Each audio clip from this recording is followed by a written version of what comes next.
Assalamualaikum warahmatullahi wabarakatuh. Selamat pagi, perkenalkan saya Eka Ardiansah, salah satu peserta Latsar CPNS Kementerian Agama tahun 2025, angkatan 20. Kali ini saya akan membagikan hasil resume modul 3 dengan materi kesiapsiagaan bela negara. Terus apa sih arti kesiapsiagaan bela negara itu?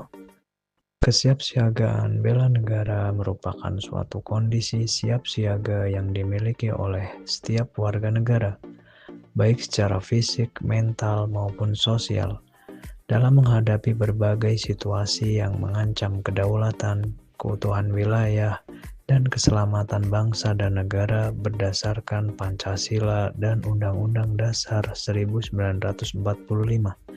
Jadi, kesiapsiagaan bela negara tidak hanya untuk militer semata, namun mencakup untuk seluruh lapisan warga negara termasuk ASN.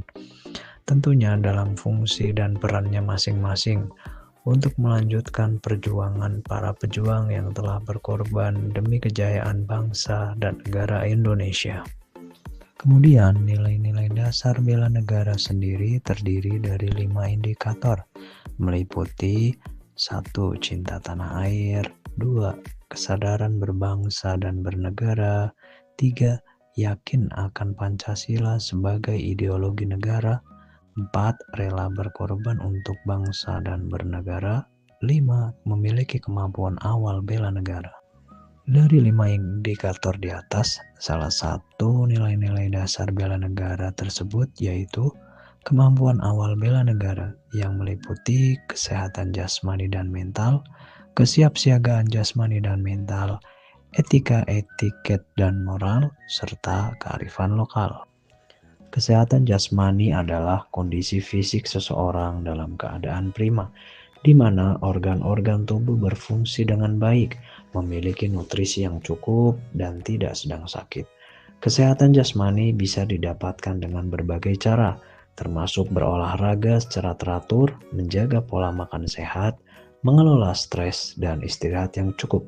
Sementara kesehatan mental adalah kondisi kesejahteraan mental dan emosional yang memungkinkan seseorang untuk berfungsi optimal dalam kehidupan sehari-hari. Cara memperolehnya yakni selalu berpikir positif, makan makanan bergizi, dan istirahat yang cukup, karena di dalam tubuh yang sehat terdapat jiwa yang kuat. Kesiapsiagaan jasmani dan mental adalah kondisi siap siaga yang dimiliki seseorang, baik secara fisik maupun mental, untuk menghadapi berbagai situasi, termasuk tugas-tugas yang menuntut ketahanan fisik dan mental. Ini mencakup kemampuan untuk melaksanakan tugas secara efisien dan efektif tanpa kelelahan yang berlebihan, serta kemampuan untuk menjaga keseimbangan emosional dan mental dalam menghadapi tantangan. Kesiapsiagaan ini bisa dijaga dengan olahraga teratur seperti lari, bersepeda, ataupun berenang. Kemudian kita beralih ke etika. Etika adalah aturan atau perilaku baik dan buruk, benar dan salah yang dianut oleh suatu kelompok atau masyarakat, yang mana dengan mengetahui etika seseorang dapat mengetahui hukum yang berlaku. Sementara etiket adalah bentuk aturan tertulis ataupun tidak tertulis mengenai aturan tata krama sopan santun dan tata cara pergaulan sesama manusia dengan cara yang baik. Bentuk etiket secara umum dapat dilihat dari kerapihan dalam berpakaian, cara berkomunikasi, dan juga bersikap saat duduk. Adapun moral merupakan suatu nilai-nilai dan norma-norma yang menjadi pegangan oleh seseorang atau suatu kelompok dalam mengatur tingkah lakunya. Dan terakhir adalah kearifan lokal, yaitu pengetahuan, nilai-nilai, praktek, dan tradisi yang berkembang dalam suatu masyarakat lokal dan menjadi bagian dari cara hidup mereka. Kearifan lokal ini biasanya berkaitan dengan cara masyarakat berinteraksi dengan lingkungan, sosial, dan budaya mereka sendiri. Kemudian kita akan membahas tentang kegiatan kesiapsiagaan bela negara. Yang pertama, peraturan baris berbaris atau PBB dan tata upacara. yang mana hal ini menjadi dasar dalam pembentukan sikap siaga secara jasmani dan juga mental, serta dapat melatih kedisiplinan, kekompakan, dan kepekaan. Yang kedua adalah keprotokolan, yang mana keprotokolan ini merupakan serangkaian aturan dan tata cara yang mengatur penyelenggaraan suatu acara agar berjalan tertib, rapih, hikmat, lancar, dan teratur, yang mencakup tata tempat, tata upacara, dan tata cara penghormatan.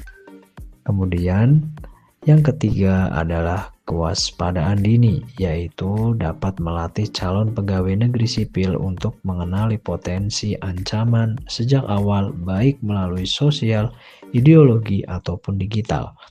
Yang keempat yaitu membangun tim dengan tujuan untuk dapat mengembangkan kemampuan teamwork, komunikasi, dan leadership. Yang kelima ada caraka malam, merupakan teknik komunikasi yang digunakan oleh militer pada zaman dulu untuk menyampaikan pesan rahasia dari atasan kepada bawahan, tanpa bantuan teknologi seperti telepon, SMS, dan internet. Biasanya sesi ini dilakukan di malam hari dan bertujuan untuk melatih peserta untuk menjaga kerahasiaan dalam menjaga amanah dari atasan. Yang terakhir adalah api semangat bela negara, yang tujuannya untuk menumbuhkan semangat cinta tanah air dan patriotisme di kalangan CPNS melalui berbagai kegiatan yang menekankan nilai-nilai bela negara. Salah satu kegiatan yang diatur dalam keprotokolan adalah tata tempat dalam kegiatan resmi. Hal ini dapat dilihat dalam gambar yang ditayangkan berikut ini. Salah satu tata tempat jika posisinya berdiri dan akan berjabat tangan, seseorang yang jabatannya lebih tinggi posisinya harus berada di paling kanan ketika akan bersalaman dengan pimpinan. Sementara jika yang akan bersalaman pangkat atau jabatannya lebih rendah dari pimpinan yang diundang, maka posisi orang yang jabatannya lebih tinggi berada di sebelah kiri seperti gambar di atas. Dan jika tidak berjabat tangan, maka posisi orang dengan pangkat paling tinggi berada di tengah-tengah dan diikuti dengan jabatan kedua, posisi kanan, kiri, kanan, dan kiri. Selanjutnya, contoh pengaturan tata tempat jika posisinya adalah duduk. Jika posisi meja dalam acara tersebut berbentuk huruf U, maka pimpinan harus duduk di tengah. Dan jika posisi rapat dengan meja bulat, pimpinan tetap berada di paling tengah. Itulah hasil dari resum modul 3 tentang kesiapsiagaan bela negara. Sekian dan terima kasih. Wassalamualaikum warahmatullahi wabarakatuh.